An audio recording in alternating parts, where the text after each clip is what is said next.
भगवान का आश्रय ही निर्भय कर सकता है। और कोई अगर कोई ऐसा कि कोई जंतुर बांध दे, कोई ऐसा, ये सब नौटंकी नाटक से कोई निर्भय नहीं होता। निर्भय होता है भगवान से।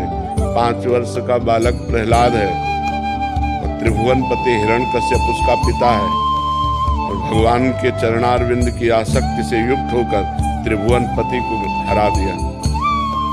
त्रिभुवनपति भयभीत हो गया हिरण्यकश्यप कि मरेगा कैसे। अग्नि में जलाया, क्या क्या किया, कुछ नहीं। भगवान जिसके सहायक और रक्षक है उसका कोई बाल बाका भी नहीं कर सकता। प्रहलाद जी को विश्वास इसी से हुआ था। एक कुम्हार के घर की कुम्हारिन, उसकी पत्नी रो रही थी, हाय मेरे से ऐसी गलती क्यों हो गई। तो प्रहलाद जी भ्रमण कर रहे थे अपने मित्रों के साथ। उन्होंने पूछा, माँ तू क्यों रो रही।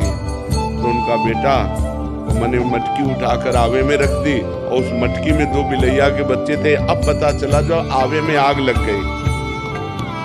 तो मैं भगवान राम से कह रही हूँ कि हे राम राम राम, आप ही बचा सकते हो उन बच्चों को। बोले भगवान बचा सकते हैं। बोले बेटा अगर भगवान चाहे तो बचा सकते हैं। आग भगवान की ही शक्ति से तो शक्तिवान है, वो जलाएगी ही नहीं। तो बोले आवाज जब मैं कल आऊं तब खोलना।